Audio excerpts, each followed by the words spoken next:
Bir, ağlını işlədib varlanacaqsan. İki, ağılsızları işlədib varlanacaqsan.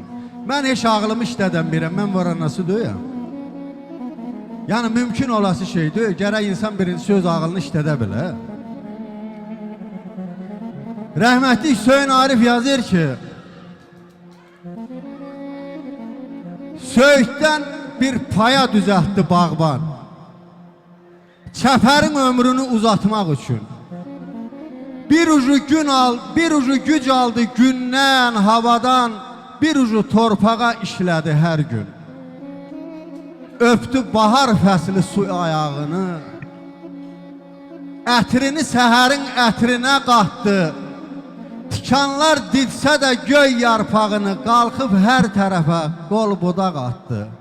Nəhayət pozdu çəpəri içindən, onun qollarını bağlamaq olmaz. Ağaç tək böyümək istəyənləri əskər qal. Paya tək çəpərdə saxlamaq olmaz. Allah hər birinizi